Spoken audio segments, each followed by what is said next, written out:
हेमिका जी राजस्थान से। महाराज जी कोटि कोटि प्रणाम। राधे राधे महाराज जी। महाराज जी, जब सुख होता है तो जीवन का सफर आसानी से निकलता है। यदि दुख और समस्याएं जीवन में आए तो इन्हें कैसे सरल करके संभाला जाए? बहुत बढ़िया से कट जाएंगे यदि भगवान से जुड़ जाओ तो। चित्त भगवान से जुड़ा हो तो दुख में भी बहुत बढ़िया, जैसे हमारा जीवन कट रहा है, दोनों किडनी फेल हैं, डायलिसिस होता है, लेकिन बड़ा आनंद है क्योंकि भगवान से जुड़े हैं तो बड़ा आनंद में जीवन चलता है। खूब अपनी दिनचर्या चल रही है और कष्ट के दिन बड़े आनंद से कट रहे हैं। अगर भगवान की शरण में ना होते, अब हम भगवान की शरण में तो न मरने की चिंता है न शरीर की चिंता है, आगे से आगे हर व्यवस्था भगवान की हुई है और हृदय आनंदित रहता है कि जिस दिन मरेंगे अपने प्रभु के पास जाएंगे। तो बड़े से बड़े दुख को हम भगवान के सानिध्य से काट सकते हैं। भगवान के सानिध्य का मतलब भगवान का स्मरण। यदि हम नाम जप कर रहे हैं, भगवान नाम कीर्तन कर रहे हैं, भगवान की शरण में है तो दुख है ही नहीं। और यदि भगवान से विमुख है तो जो बड़े बड़े सुख है वो सुख है ही नहीं, वो दुख ही नहीं आ, वो दुख ही भोगने है। जिसे तुम सुख समझते हो सुख नहीं, ये सुख की छाया है, समझ पड़ती नहीं, गिरधर की माया है। आज तक किसने सुख को पकड़ा? चाहे अरबों खरबों रुपया हो जाए, चाहे दुनिया का सब वैभव भोग हो जाए, कभी कोई सुखी नहीं होने वाला। सुखी तभी होगा जब भगवान की शरण में होगा। जाकी कृपा लवलेस ते मतिमंद तुलसी दास हूँ, पायो परम विश्राम राम समान प्रभु नाहि कहूँ। भगवान के समान कोई आनंद देने वाला नहीं। तो हम दुख के समय में भगवान का सानिध्य अनुभव करें, भगवान की कृपा अनुभव करें, और ये तभी होगा जब हम खूब सत्संग सुने, नाम जप करें। पवित्र बुद्धि भगवान का संयोग अनुभव करती, अपवित्र बुद्धि तो संसारिक लोगों से सहयोग मांगेगी, और भगवान का सहयोग ही सुख देने वाला है।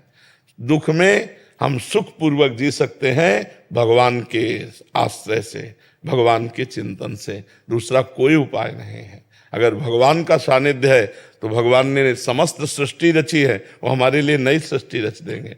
भगवान को यदि हम सानिध्य में रखें तो बड़े से बड़े दुख को हम पार कर सकते हैं। अगर भगवान नहीं तो फिर तो दुख ही दुख है, फिर क्या है। भगवान का सानिध्य अगर ना होता तो आज हमारी दुर्दशा हो जाती, ना अर्थ ना व्यवस्था, ना कोई पानी देने वाला नहीं था। भगवान वही अनंत रूपों में, जैसे नहीं कि वही माता है वही पिता है, तो इन सब संतों के रूप में वही भगवान आकर के हमें संभाले, वही हमारी सेवा। कैसे हम तुम्हें बताएं कि भगवान कितना प्यार करते हैं? उन्हीं के प्यार से प्यार है, नहीं तो हर दुख में, हर विपत्ति में हम बड़े आनंद से जी सकते हैं यदि हम भगवान का आश्रय लिए हो, भगवान का नाम जप कर रहे हो। महाराज जी, अशुद्ध अंतःकरण के क्या लक्षण है?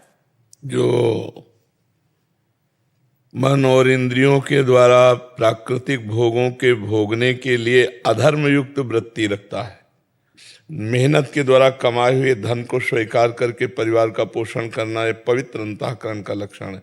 घूस और अधर्म और हिंसा और चोरी के द्वारा प्राप्त हुए धन का ये अधर्मिक जो अपवित्र अंतःकरण है उसका लक्षण है। जो सत्य मार्ग पर चलना चाहता है, भगवान का स्मरण करना चाहता है, दूसरों को सुख देना चाहता है, वो पवित्र अंतःकरण है। जो अधर्म मार्ग में मनमानी आचरण में चलना चाहता है, जो दूसरों को दुख देता है, जो अपनी वासनाओं की पूर्ति के लिए केवल पागल है, वो अंतःकरण अपवित्र अंतःकरण है। और जो भजन करता है भगवान का, वो भगवान को प्राप्त होता है। निरंतर नाम जप, निरंतर परोपकार की भावना से परमात्मा भाव में भरा हुआ, सब में भगवान है, वो परमात्मा को प्राप्त होता है। समझ पा रहे हो आप जी? महाराज जी, श्रद्धा विश्वास को दिन प्रतिदिन और दृढ़ बनाने के लिए साधक को क्या क्या करना चाहिए? भगवान से प्रार्थना करनी चाहिए कि हमारी श्रद्धा और हमारे विश्वास में कभी कमी ना आने पावे प्रभु। प्रधान बात तो भगवान से प्रार्थना कि हमको ऐसी सामर्थ्य दीजिए हे प्रभु कि कभी आप में अश्रद्धा न हो, कभी विश्वास मेरा डगमगाए नहीं। क्योंकि संसार के माया के ऐसे खेल हैं कि कभी कभी ऐसा लगने लगता है कि मैंने तो कुछ गलत किया नहीं और आपने मुझे दंड दे दिया, क्योंकि पूर्व का हमको पता नहीं। कभी कभी हमारी श्रद्धा लड़खड़ा जाती है कि हम बहुत आपकी पूजा करते हैं, लेकिन हमारे पुत्र को छीन लिया, हमारी पत्नी को छीन लिया, हमारी संपत्ति को छीन लिया, ऐसी घटनाएं होती हैं। और दूसरी बात, जब हम नाम जप करेंगे हमारा हृदय पवित्र होगा, तो पवित्र हृदय का लक्षण होता है श्रद्धा और विश्वास भगवान में। पवित्र हृदय भगवान के चरणों की तरफ भागता है अपवित्र हृदय माया की तरफ भागता है। दो ही है, भगवान और भगवान की माया। तो हम भगवान से प्रार्थना करें और नाम जप करें और संत महात्माओं के चरणों में प्रणति हो, उनको प्रणाम करें, तो उनकी कृपा दृष्टि से संत दरस जी में पातक तरह, संतों के संभाषण और दर्शन मात्र से हमारी श्रद्धा और विश्वास को बल मिलता है। अगर हम असंतों का संग करेंगे तो हमारी श्रद्धा और विश्वास क्षीण हो जाता है। और अगर साधु संग हो जाए तो नरकगामी पुरुष भी परम धाम का स्थान, परम पद प्राप्त कर ले साधु संग से। जैसे चरणों के नीचे रहने वाली रज जब वायु का संस्पर्श पाती है तो ऊंचे ऊंचे स्थानों में जाकर के लग जाती है। गगन चढ़ई रज पवन प्रसंगा, और जब नीच प्रवाह करने वाले जल का संग करती है तो कीचड़ होकर नीचे मिल जाती है। तो कुसंग का त्याग और सत्संग का सेवन हमारी श्रद्धा और विश्वास को पुष्ट करता है और भगवान से प्रार्थना करता रहे। अनुपमा कुमारी जी। राधा वल्लभ श्री हरि।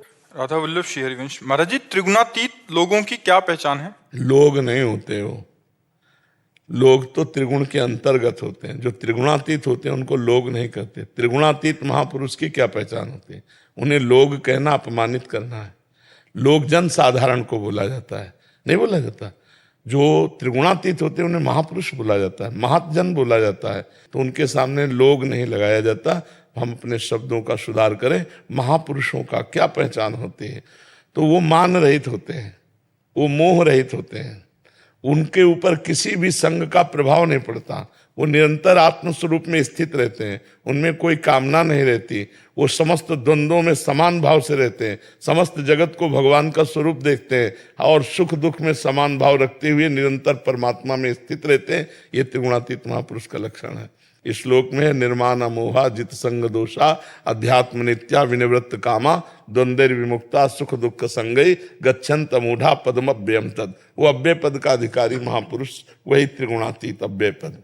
जी महाराज जी, राधा तत्व को जानने की चाह कैसे उत्पन्न करें? श्री कृष्ण चरणों का आश्रय, श्री कृष्ण नाम जप, श्री कृष्ण की आराधना और श्रीमद् भागवत का गायन पाठ श्रवण, इससे पहले हम परिपक्व हों। लालजू कृपा करें तब राधा तत्व की तरफ हम, क्योंकि राधा तत्व लालजू के हृदय का मूर्तिमान आह्लाद है, प्रेम है।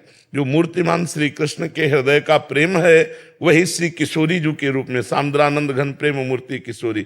डायरेक्ट कोई किशोरी जी को नहीं प्राप्त कर सकता। लाल रंगीलो गाइए ताते प्रीति रंगीली पाइए और ललित रंगीली गाइए ताते प्रेम रंग रस पाइए। तो ये बात। अनिल कुमार जी। राधे राधे महाराज जी। महाराज जी, मन की स्थिरता कैसे होगी? नाम जप से। निरंतर नाम जप करने का अभ्यास करें। मन किसी वस्तु में जाएगा, किसी व्यक्ति में जाएगा, किसी स्थान में जाएगा। मन भूत की चिंतन में जाएगा, बीते हुए काल के चिंतन में, ये हुआ, या आगे भविष्य की कल्पना करके जाएगा। तो वर्तमान के समय को भूत और भविष्य की चिंता में नष्ट ना करें। तो भगवान के नाम के प्रभाव से बार बार हटाकर नाम में लगाने के अभ्यास से एक दिन हमारा मन शांत और निर्मल हो जाएगा। अभ्यास योग युक्तेन चेतसा नान्यगामिना।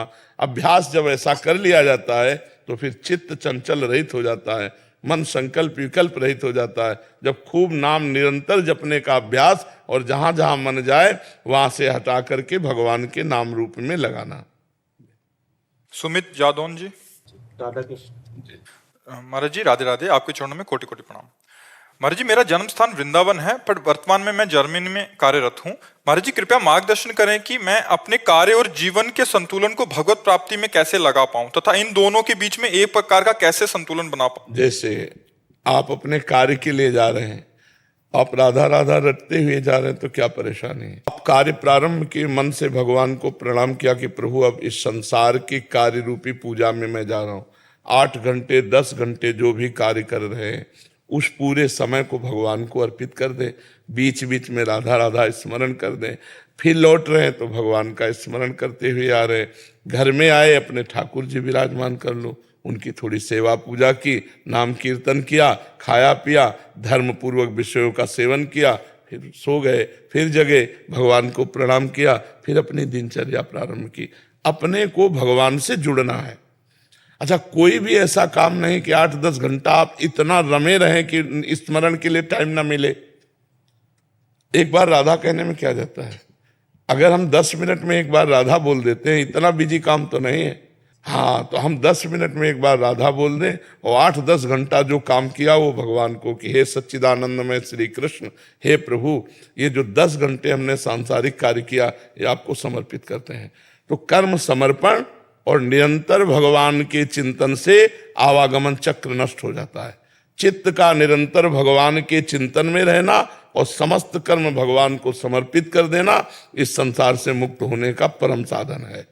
तो गृहस्थी में संसार के कार्य करते, हाँ ये है कि आहार विहार ठीक होना चाहिए। जैसे जर्मनी में हो, अब यदि मांस वांस पाओगे तो फिर है नहीं, गोपाल जी का भोग लगता है, फिर हम हाँ बहुत सुंदर, तो बढ़िया है, फिर बहुत बढ़िया है। फिर दिनेश यादव जी इटावा से। महाराज जी राधे राधे। महाराज जी, मेरा प्रश्न है कि सामान्य जन से अज्ञानतावश होने वाले कार्य अनुचित पाप की श्रेणी में आते हैं या फिर गलती या अपराध में? पाप और अपराध में कोई अंतर है? हाँ, जैसे हम जा रहे हैं और हम चूक गए और पैर किसी जीव पे पड़ गया अनजाने में, ये पाप है। लेकिन हम बकरा काट करके खा रहे हैं, मुर्गा काट करके खा रहे हैं या उनका मांस ला रहे हैं, ये अपराध है। अचानक आपके धक्का लग गया, आप हमसे नाराज हो गए, हमारी कोई गलती नहीं थी, अब आप हमारे ऊपर आवेश दिखा रहे हैं, हम सह गए, तो हमारे जो भूल से पाप हुए थे वो नष्ट हो जाएंगे। और यदि हम लड़ाई झगड़ा शुरू कर दिया तो नया संस्कार, नया दोष उपस्थित हो जाएगा, अब अपराध बन जाएगा हमसे। किसी संत की निंदा कर देना, धर्म के विरुद्ध आचरण करना, शास्त्र के विरुद्ध आचरण करना, ये सब अपराध के अंतर्गत आएगा। जैसे नामा अपराध, धामा अपराध, वैष्णव अपराध, संत अपराध, सेवा अपराध, ये सब अपराध के अंतर्गत आते हैं। अब हमारा जैसे किसी माता बहन की तरफ गंदी, ये पाप है। शराब पीना पाप है, जुआ खेलना पाप है, हिंसावृत्ति, ये सब, तो ये कुछ पाप और अपराध सगे भाई जैसे हैं। और इनका जब तक भगवान में बुद्धि नहीं लगती, विवेक नहीं जागृत होता, तब तक सबसे होते रहते हैं। कोई ऐसा नहीं कि एक व्यक्ति ही कोई पापी है या अपराधी है, हम सब हैं, छोटे बड़े। जब तक भगवान में चित्त नहीं लगेगा तब तक मनमानी आचरण बनेंगे, मनमानी आचरण बनेंगे तो कुछ पाप होंगे, कुछ अपराध होंगे। इसीलिए हमें चित्त को भगवान में जरूर लगाना चाहिए। बिना भगवान के हम निरपराध नहीं रह सकते। कुछ अपराध प्रकट में हो जाएंगे और खुल जाएंगे तो कानून सजा दे देगा, तो आप पवित्र हो जाएंगे। और जिन अपराधों की कानून ने सजा नहीं की, उनकी सजा भगवान की तरफ से होगी। फिर ऐसी जगह फंसोगे जहां अपराध नहीं किया लेकिन दंड मिलेगा। आपको फंसा दिया गया, आप कहते हो पक्का कसम से कहते मैंने नहीं किया, माना आपने नहीं किया, लेकिन आपने वो कर्म किए हैं जिनका दंड नहीं मिला, तो आपको निरपराध अवस्था में भी वो अपराध आपको दंड दिला देगा, क्योंकि वो पूर्व का गुप्त अपराध है और आपको दंड मिलेगा, यद्यपि आप निरपराधी है। एक केस में जिसमें फंसे उसमें निरपराध है, लेकिन आपके ऐसे केस पड़े हुए हैं जिनका कानून के द्वारा दंड नहीं मिला और आपने प्रायश्चित नहीं भोगा, तो वो आपको कहीं ना कहीं फंसा देंगे, कहीं ना कहीं आपको दंड दे देंगे। इसलिए जल्दी से जल्दी प्रायश्चित कर लेना चाहिए। भगवान का नाम कीर्तन सब पापों को नष्ट करता है। रोज आधा घंटा 1 घंटा ताली बजाकर अपने घर में कीर्तन करो। नाम संकीर्तनम यस्य सर्व पाप प्रणाशनम, समस्त पापों का नाश कर देता है। नाम जप, नाम कीर्तन समस्त अपराध और पापों का ये नाश कर देता है। जल्दी से जल्दी कर लेना चाहिए, नहीं वो दंड देने वाला बन जाएगा। जैसे हम भजन मार्ग में बचपन से लगे, लेकिन पूर्व जन्म का पाप कर्म दंड देने को उदय हुआ, तो माँ के गर्भ से ही किडनी, पॉलिसिस्ट किडनी, जो माँ के गर्भ से वंशानुगत आती, आ गई, अब भोगना पड़ रहा है। पाप को जल्दी से जल्दी नष्ट कर दे, नहीं अगर वो आ गया तो फिर भोगना पड़ेगा। प्रारब्ध बनकर जब आ गया तो फिर भोगना पड़ेगा। इसलिए नाम जप करो, नाम कीर्तन करो। और इतना तो हमें लगता है सबको पता कि ये नहीं करना चाहिए, क्योंकि अंदर में भगवान बैठे बता देते हैं, सबको नहीं बता देते। जैसे आप गलत करना चाहो तो अंदर आता है यार ये गलत है, ये नहीं करना चाहिए, पर हम वो बात मानते नहीं हैं। अगर वो अंदर के गुरु की बात मान ले तो हमसे पाप ही ना हो। कुछ भी सोचो गलत होगा तो तुरंत उत्तर अंदर आएगा कि ये ठीक नहीं है, तुम गलत सोच रहे हो, लेकिन हम वो बात मानते नहीं, कर बैठते हैं, फिर हमें भोगना पड़ता है।